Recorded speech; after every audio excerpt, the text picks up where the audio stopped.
వాళ్ళు మంచి పొజిషన్‌కి వెళ్ళారు. చాలామందికి హెల్ప్ చేశాను. చాలామందికి సినిమాలు ఇప్పించాను. చాలామందికి స్టేజ్ షోస్ ఇప్పించాను. చాలామందిని నా కార్‌లో కూర్చోబెట్టుకొని తీసుకెళ్ళి ప్రోగ్రామ్‌లలో ఎలా చేయాలి ప్రోగ్రామ్స్, జోక్స్ నేర్పించేసి, ఇప్పుడు జబర్దస్త్ అవి ఇవి ఇట్లాంటి ప్రోగ్రామ్‌లు వచ్చినాయి. శ్రీదేవి డ్రామా కంపెనీ ఇట్లాంటివి ఇప్పుడు వచ్చినాయి. అది నేను అంతకుముందే ఎప్పుడో చేసేసాను.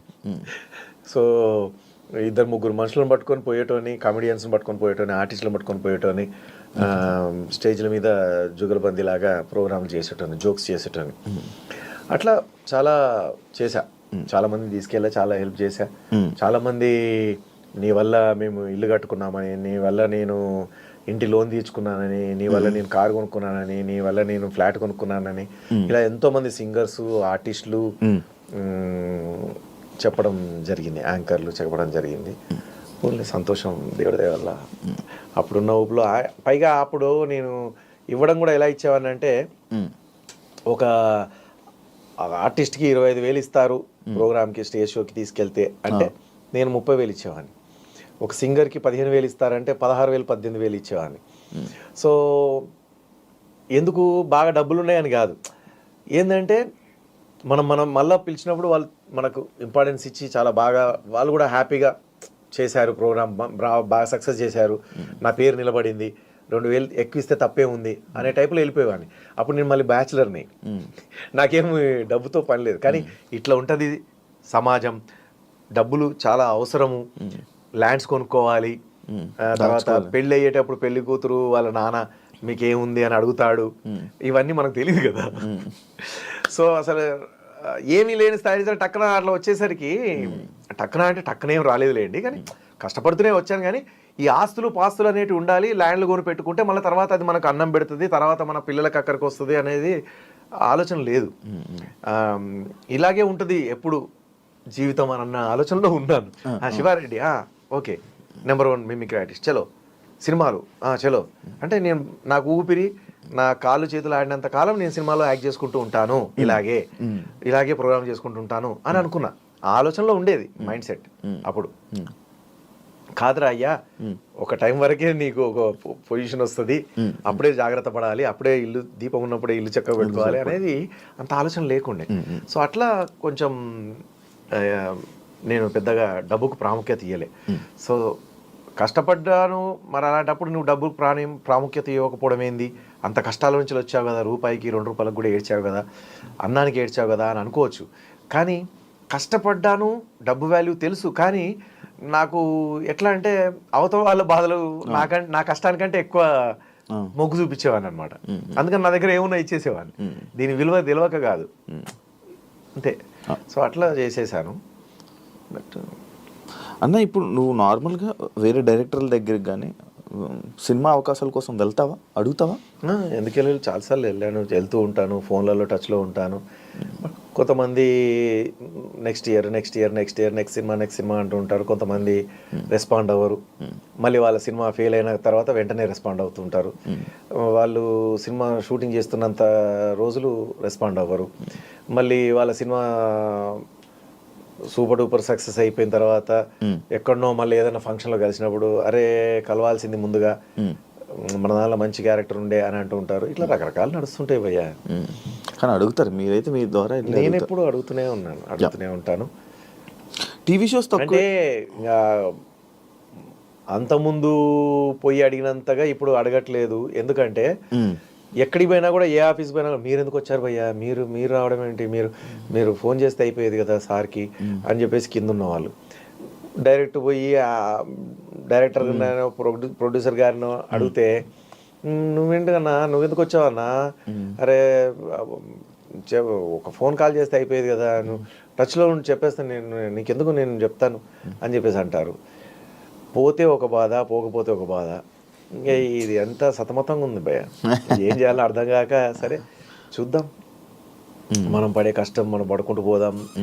ఎన్నటికైనా మళ్ళీ మంచితనం అనేది గెలుస్తుంది, ఎన్నటికైనా కష్టపడేటోరికే మళ్ళీ పని దొరుకుతుంది, ఎన్నటికైనా డూప్ ఎవరు, రియాలిటీ ఎవరు అని తెలుస్తుంది, ఎన్నటికైనా మంచోడెవడు చెడ్డోడెవడు అని తెలుస్తుంది. ఏ రోజుకైనా అది బయటపడుతుంది. ఎన్ని రోజులు దాగచ్చినా దాగదు అది. మంచితనము బయటపడాల్సిందే, చెడ్డతనం బయటపడాల్సిందే. అన్న, మీ లైఫ్ని సెట్ చేసి, కాకపోతే నాకు శక్తి సామర్థ్యం ఉన్నప్పుడే తొందరగా నా మంచితనం బయటపడి నా టాలెంట్ కానీ నా గుణగణాలు కానీ తెలుసుకొని డైరెక్టర్లు కానీ ప్రొడ్యూసర్లు కానీ అవకాశం ఇస్తే బాగుంటుంది. ఇది మొత్తం ఇక ముసలోడిని అయిపోయి మంచం మీద పడ్డ తర్వాత వస్తే అప్పుడు ప్రయోజనం ఉండదు కదా. అప్పుడు ఒక ఆర్టిస్ట్ని కోల్పోయినట్టే ఇండస్ట్రీ. ఇప్పటికే చాలా మంది మంచి ఆర్టిస్టులను కోల్పోయింది.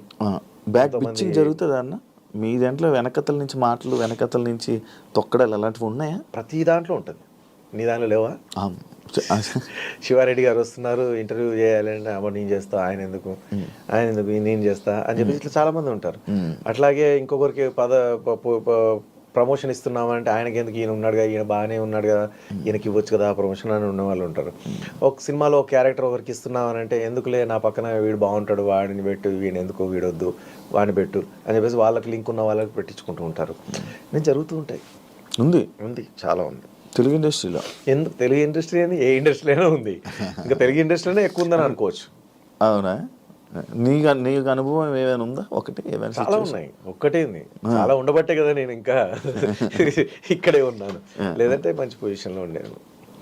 ఒక కమెడియన్ గాను, ఒక చిన్న కామెడీ హీరోగాను, కామెడీ సైడ్ హీరోగాను, లేకపోతే కామెడీ ఆర్టిస్ట్ గాను ఏదో నడిపించుకుంటూ ఓ సునీల్ లాగానో, ఓ ఆలీ అన్న లాగానో, ఇట్లా శ్రీనివాస్ రెడ్డి లాగానో అట్లా ఏదో నడుచుకుంటూ ఉండేది నాది. సత్యం రాజేష్ లాగా, లేకపోతే మన వెన్నెల కిషోర్ లాగా ఏదో ట్రాక్ నడుస్తూ ఉండేది కదా.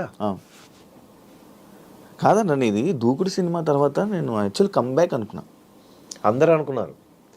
అసలు దూకు సినిమా తర్వాత నేను ఎక్కువ ఫన్ కూడా అనేది అంత బాగుండే. అరే చాలా రోజులతో కనిపించేది. అంతెందుకు శ్రీను వైట్ల గారే ఇవ్వలే అంత పెద్ద హిట్ దూకుడు మూవీ. శ్రీను వైట్ల గారే మళ్ళీ పిలిచి ఇవ్వలే. తర్వాత 2 సినిమాలు 3 సినిమాలు చేశాడు. బట్ ఇప్పటికీ నేను నా మెసేజ్లో ఉంటుంది చూడు, సార్ ఈ సినిమా అన్నా ఇవ్వండి సార్, ఈ సినిమాలో ఉన్న అవకాశం ఏంటి సార్, ఈ సినిమా అన్ని ఏ సినిమాకి ఆ సినిమాకు నేను మెసేజ్లు పెడుతూ ఉంటా, ఆఫీస్కి వెళ్తూ ఉంటా.